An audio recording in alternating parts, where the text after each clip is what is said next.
네, 앞서서도 IT 기술이 발전하고 또 인구 구조가 변화하면서 미래 직업이 바뀐다 이런 얘기를 했는데요.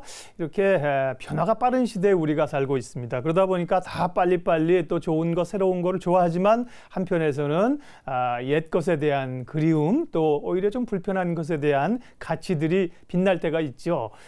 서울시에서 과거와 함께 지금까지도 우리 생활 속에서 추억이 되고 있는 다양한 공간 혹은 문화 이런 것을 서울 미래유산으로 선정하고 있는데요. 2015년에 미래유산이 선정이 됐군요. 오늘 관련해서 이은주 서울시 문화정책과 팀장 모시고 말씀 나누겠습니다. 어서 오십시오. 네. 안녕하세요. 문화정책팀장 이은주입니다. 네, 어서 오십시오. 우리가 세계문화유산은 많이 알고 있잖아요. 네. 서울시에서도 이런 서울 미래유산이 있군요. 이게 어떤 건지 먼저 소개 좀 해주십시오. 네, 그 서울 미래유산이란 그러니까 근현대 서울을 배경으로 그 다수의 시민들께서 체험하거나 기억하고 있는 사건, 인물 또는 이야기가 담긴 유무용의 것으로서 저희 그 서울시 미래유산 보존위원회가 미래 세대에 남길 만한 가치가 있다고 인정하고 또 소유주께서 동의하신 문화유산을 말합니다. 네, 그래서 2015년에 서울 미래유산 44개가 선정이 됐는데요. 예. 고 김영삼 대통령이 즐겨 찾던 칼국수집도 들어있고 해화동에 있잖아요. 네. 저도 가봤어요. 네, 44개가 어떤 곳들인가요? 2015년에 선정된 미래유산으로는 방금 말씀하신 네. 것처럼 이제 고 김영삼 대통령의 단골 가게로 유명한 네. 그 성북동 국시집이 있고요. 또 1973년도에 이태원의 문을 열어서 당시 학생들에게 인기가 많았던 그 외국 중고 서적 판매 네. 서점인데요. 포린 북스토어. 그리고 또 그 강동구에는 그 30년대 개업해서 지금 3대째 운영하고 있는 대장간이 있습니다. 네. 동명대장간이라고. 예. 아직도 서울시에 대장간이 있다고 하면 의아해하실 분들이 있으신데 그 장인이 그 망치로 하나하나 두들겨서 만든 주방 용구가 갖고 싶으시다면 네. 한번 가보시면 좋을 것 같습니다. 네, 그건 어디 있다고요? 대장간은요? 강동구에 있습니다. 강동구예요. 네. 그렇군요. 이렇게 우리가 서울에 살면서도 네. 모르는 곳들이 많아요. 네네. 그런 것들을 이제 보존하는 게 서울의 미래유산입니다. 앞서 얘기한 뭐 칼국수집은 고 김영삼 대통령이 가셨다고 해서 유명한 게 아니라 그 지역에서 오래된 그 명소이죠. 그렇죠. 그런 네. 곳들이 이제 보존이 되는 겁니다. 지금 말씀하신 것을 보면 대부분 뭐 유형의 건물 뭐 이런 혹은 뭐 가게 이런 게 많았는데 꼭 그렇게 유형의 어떤 건물이나 장소만은 아닌 거죠. 네, 그렇습니다. 예. 그 미래유산은 그 유형, 무형의 문화유산을 다 포괄하는데요. 네. 그 크게 나눠 보면 세 가지로 나눌 수 있을 것 같습니다. 네. 이제 그 건축물 같이 물리적인 형태가 있는 문화적인 인공물, 그리고 이제 예술 작품이나 전통 의식처럼 그러니까 문화적 행위나 이야기가 있는 것들, 그리고 이제 이런 유무형의 유산이 만들어지는 공간이 있을 수 있겠죠. 그래서 네. 마을이나 시장 등의 물리적 배경도 미래유산이 되고 있습니다. 그렇군요. 그러면 서울 미래유산을 선정하기 시작한 것은 언제부터인가요? 저희가 이제 이런 미래유산에 대해서도 지금 시점에서부터 보존할 필요성이 있겠다라고 네. 문제를 인식한 것은 2012년 6월경부터고요. 예. 그때부터 이제 어떤 것들을 보존할 건지 기준도 좀 선정을 하고 네. 위원회도 구성을 하고 해서 최초로 선정이 된 건 2013년부터 선정해오고 있습니다. 네, 그러면 13, 14, 15년 3년째 이제 선정이 된 거군요. 네. 그러면 이제 2015년은 44개 문화유산이 선정이 됐고 2013년부터 하면은 개수가 꽤 되겠어요? 네, 예. 2013년도에 281개가 선정이 됐고요. 네. 2014년도에 53개. 네. 그래서 현재 아마 그 2015년에 선정된 44개를 포함해서 네. 총 378개가 있습니다. 개수가 줄어드는 것은 아무래도 이제 처음에 그런 것들이 많이 이제 발견이 그렇죠. 됐을 거고 네. 그 다음부터는 그런 걸 찾기가 조금씩 더 어려워질 그렇죠. 거예요. 네. 그러다 보니까 개수가 좀 줄어서 현재는 78개가 있습니다. 378개가 있군요. 예, 그러면 대표적인 것들을 좀 얘기해 주시면. 대표적인 것들은 이제 최근에 그 네. 별에서 온 그대에서 나와서 조금 더 유명해지긴 했는데 네. 대학로에 한림다방이 있습니다. 예. 이제 1960년대, 70년대 지성인들이 모여서 많은 그 추억을 만들어내던 장소인데 지금까지도 활발하게 영업을 하고 계시고요. 네. 그리고 이제 서울에서 가장 오래된 이발소라고 하는 성우이용원. 그리고 지금은 저희가 현재로 살고 있지만 과거의 서울의 모습이 어땠을지 궁금하신 분들은 이거 읽어보시면 좋을 것 같은데요. 네. 그 소설가 고보 씨의 하루라고 하는 소설 같은 경우도 지금 미래유산으로 선정이 돼 있습니다. 그거는 이제 그 작품이 네. 미래유산으로 돼 있다는 그렇죠. 거죠. 네네. 다양하네요, 정말. 네네, 장소뿐만이 아니고요. 네. 네. 한림다방. 여기도 제가 가끔 가는 거예요. 제가 이제 자랑합니다. 왜 뭐 프랑스 파리에 가면 350년 된 카페가 있다 그러잖아요. 네네. 야, 한국에도 50년 된 커피숍이 있다. 아니야? 제가 뭐 후배들한테도 얘기하고 이게 드라마에도 또 나왔었군요. 예, 예. 그러게요. 그래서 요즘 중국 네. 관광객분들도 많이 오십니다. 아, 그렇군요. 네. 그러면 이제 사람들이 좀 북적거리면 또 좀 그런데 예. 이런 서울의 미래유산을 이제 2012년부터 고민을 해서 13년부터 선정을 해 오시고 있다 그랬잖아요. 네네. 그런 고민 이런 걸 우리가 좀 만들어야겠다. 그런 뭐 이유 배경은 어떻게 시작이 된 걸까요?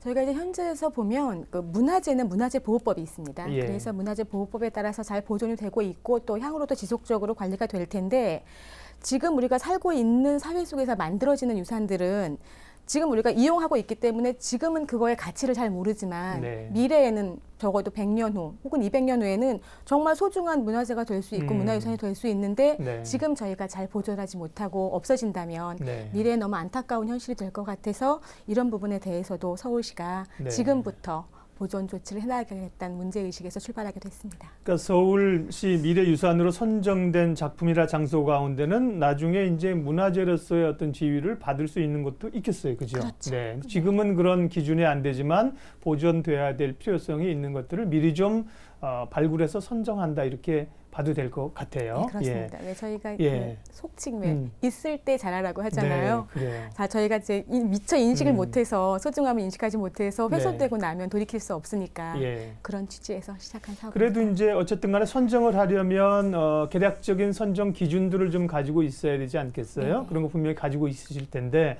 어떤 기준들이 있을까요? 일단 서울 미래유산은 그 문화재로 지정되지 않은 근현대 자산들 중에서 선정을 네. 하고 있고요. 기본적으로 서울 시민이 공유할 수 있는 공통의 기억과 감성이 있는가, 그리고 이것이 미래 세대에 전달할 만한 가치가 있는지를 저희 그 미래유산보존위원회에서 심의를 해서 선정을 하고 있습니다. 네. 심의 기준을 보면 이제 각 분과별로 약간의 특성들이 있겠죠. 뭐 건물이나 아니면 무형의 자산의 경우에는 네. 또 다른 기준이 필요할 테니까.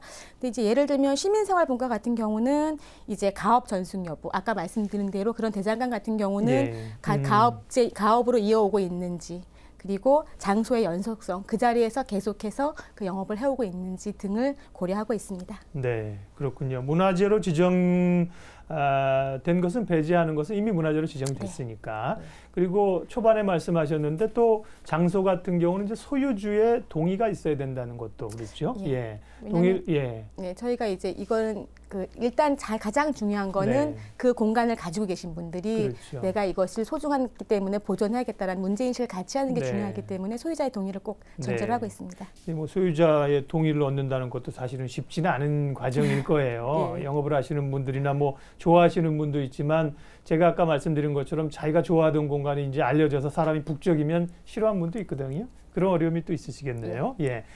그러면 2015년 서울 미래유산 최종적으로 44개가 선정이 됐는데 그 얘기를 조금 더 하겠습니다. 그러면 2015년 문화유산은 총 몇 개가 대상에서 44개가 선정이 된 건가요? 선정 과정을 좀 얘기해 주세요. 네. 아까도 말씀드렸다시피 저희가 이제 발굴 단계에서는 보다 많은 게 동의가 됐었고요. 그렇겠죠. 예. 그리고 또 이제 그 보존위원회에서 심의할 때는 사실 저희가 60개가 이것들은 미래유산으로서 보존 가치가 있다라고 심의는 통과를 했습니다. 예. 그런데 소유주분들께서 동의하지 않아서 최종 선정된 게 44개가 된 겁니다. 네. 그러니까 그 선정 과정은 구체적으로요? 예. 그 시민들의 제안 혹은 네. 전문가들의 제안을 통해서 이것은 미래유산으로서의 가치가 있다라고 하는 발굴 단계를 거치게 되고요. 네. 그렇게 발굴이 되면 이제 자치구 발굴된 이후에는 이제 그 다음에 그 분야의 전문가분들을 모시고 네. 현장에 나가서 실사를 하게 됩니다. 기초 현황에 대해서 실제로 뭐 훼손 가능성이 있는 것인지 아니면 서울 시민들 다수의 기억이나 감성이 존재하는지 여부들을 심사하게 되고요. 그렇게 해서 그 보존위원회 심의를 통과하고 나면 네. 마지막으로 그 소유자의 동의 절차를 거쳐서 최종적으로 선정을 하고 있습니다. 네. 사안에 따라 다르겠지만 그러면 이제 제안이 접수돼서 실제 가서 현장 조사를 하고 심의위원회를 하고 소유자 동의까지 받고 선정을 하려면 적지 않은 시간이 걸리겠는데. 네, 그렇습니다. 그렇죠. 보통 한 네. 뭐 8개월에서 9개월 이상 그러겠어요. 걸리겠습니다. 네. 그러면 서울의 미래 유산으로 이렇게 지정이 되는 작품들이나 공간들이나 이런 것들은 어떻게 그 앞으로 부각이 되고 이렇게 지정이 되면 특별한 뭐 혜택이 좀 있습니까? 예. 이제 그 부분이 이 사업의 가장 좀 어려운 부분 중에 예. 하나인데 저희가 이제 이 미래유산 보존 사업은 시민 모두가 소유주를 포함한 시민 모두가 그 미래까지 이 재산을 보존할 가치가 있다라는 것에 대해서 인식을 같이 하고 다 함께 노력하자는 의미의 사업이기 때문에 예. 어떤 재정적인 지원이나 이런 부분은 없습니다. 예. 뭐 그래서 지금 만약에 그 미래유산으로 선정이 되면 그 인증서를 부착을 해드립니다. 예. 왜냐하면 시민들께서 아셔야 되는 거니까 인증서를 드리고 그 이제 미래유산이라고 하는 표지를 부착해드리고 있습니다. 네. 그래서 그 부분은 이제 지역사회에서도 다 함께 보존하기 위한 노력을 해주십사라는 의미로 부착을 해드리는 거고요. 예. 그래서 그 다음으로는 이제 어쨌든 저희가 이걸 미래 보존하기 위한 노력이니까 홍보는 해드려야 될 것 같아서 네. 간접적인 지원책으로 이제 홍보는 해드리고 있습니다. 네. 물론 뭐 보존을 위해서 재정이 투입돼야만 보존이 될 수 있다 이런 분야도 뭐 있을 수는 있겠지만 대부분은 뭐 재정적 지원보다는 사실 서울시 문화유산으로 선정된다는 것 자체가 굉장히 큰 매력이고 베네핏이 아닐까요? 그렇게 생각해 주시면 감사합니다. 우리가 세계 문화유산 뭐 등재되는데 사실 뭐 그걸 등재된다고 해서 돈 받는 건 아니잖아요. 향후에 얻어지는 여러 가지 효과들을 기대하는 겁니다. 네. 그렇군요.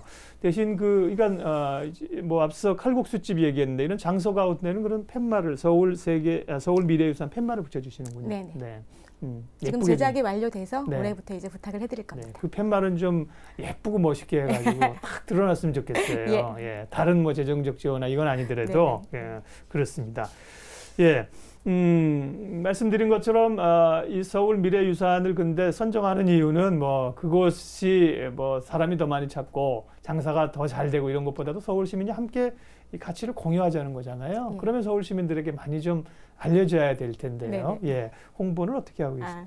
저희가 지금 기본적으로 이제 미래유산 보존에 대해서 시민들과 공감대를 형성하기 위해서 소통 창구로 그 서울 미래유산 홈페이지를 운영하고 있고요. 예. 페이스북을 운영을 하고 있습니다. 네. 그래서 이 두 가지 수단을 통해서 우리 동네 이런 거 있는데 이거는 미래유산이 되면 좋겠다. 예. 아니면 나 이거는 나만 알고 있기에는 안타깝고 모두 다 같이 알았으면 좋겠다. 이런 네. 것들은 이 홈페이지나 페이스북을 통해서 제안을 해주시면 아까 말씀하신 대로 전문가분들이 현장에 나가 보시고 미래유산 가치가 있다고 인정이 되시면 선정이 될 수 있고요. 그리고 이미 이제 미래유산으로 선정된 것들은 홈페이지를 통해서 저희가 정보를 제공하고 있습니다. 네, 그렇군요. 네. 요즘은 이제 관광객들이 많으시잖아요. 외국인 관광객도 많고 사실은 서울에서도 서울에 안 가본 곳을 다니시는 분 많아요. 지방에도 요즘 뭐 전주가 이렇게 부각된다든지 군산이 뜬다든지 그러면 서울 사람들도 가거든요. 그런 것들로 이렇게 좀 관광유산으로 뜰 수 있도록 이런 프로그램들도 만드시면 좋을 것 같아요. 네, 그래서 저희가 예. 그 미래유산을 소재로 해서 네. 사진 공모전이라든가 예. 이런 것도 준비를 하고 있고요. 전시회. 그리고 사실은 관광 코스에도 네. 저희가 미래유산들을 넣어서 그 프로그램을 개발 중에 있습니다. 예. 외국인 관광객들도 사실은 보면은 다 알려진 명소가 아닌 좀 가려져 있는 이런 곳을 가고 싶어 하는 곳이 그런 분들이 계시잖아요. 네, 저희는 네. 그러니까 최근에는 사실 관광객들도 단체 관광 말고 예. 개별 여행객들이 많이 늘고 있어서 하나하나 이렇게 작은 아름다움들이 있는 곳들을 찾아가는 네. 여행객들이 많아서 예. 그런 분들한테도 정보를 제공하기 위해서 네. 준비를 하고 있습니다. 많이 좀 알려줬으면 좋겠네요. 네. 그러면 서울 미래유산 2015년 미래유산은 이제 선정이 됐고 2016년도 이제 올해 과정들을 거쳐서 이제 선정을 하실 거 아니에요? 네. 시민들 가운데 나도 그 추천할 만한 곳이 있다. 혹은 뭐 그런 과정 가운데 나도 함께 하고 싶다. 혹시 이런 분들은 어떻게 좀 하시면 됩니까? 네, 아까 말씀드린 대로 저희 이제 서울 미래유산 홈페이지에 예. 올려주시면 저희가 다 접수를 해서 현장 확인을 하고 있습니다. 네. 그 외에 뭐 다양한 방법으로 전화를 주셔도 좋고요. 예. 메일을 보내주셔도 좋습니다. 네. 저희가 그런 부분에 대해서는 다 가리지 않고 제안을 받고 있습니다. 네. 자, 서울 미래유산 이제 어떻게 보면 3년 차, 4년 차가 오래되잖아요. 그러니까 아직은 사실 역사적으로는 깊은 어떤 가치를 내기까지는 시간이 좀 더 걸리겠지만 이게 뭐 쌓이면서 시간이 이제 켜켜이 가는 거 아니겠습니까? 네. 서울 미래유산이 더 가치를 갖고 공유할 수 있도록 앞으로의 계획 좀 말씀해 주고 가세요. 저희 서울시는 서울시가 어떤 문화적 다양성을 갖는 도시가 되길 원합니다. 네. 그래서 현대적인 것들만 있는 것이 아니라 예전의 것들도 잘 보존하고 또 지금 현대적인 것들도 또 미래에는 그것이 옛 것이 될 수 있는 거기 때문에 이런 문화적 다양성들을 갖기 위해서 지속적으로 미래유산을 발굴하고 또 보존하기 위한 노력을 하고 있는데요. 여기에는 시민들께서 함께해 주는 게 가장 중요한 것 같습니다. 네. 관심 가져주시고 많이들 제안해 주시면 감사하겠습니다. 네, 고맙습니다. 이 타이틀이 오늘 아주 멋있습니다.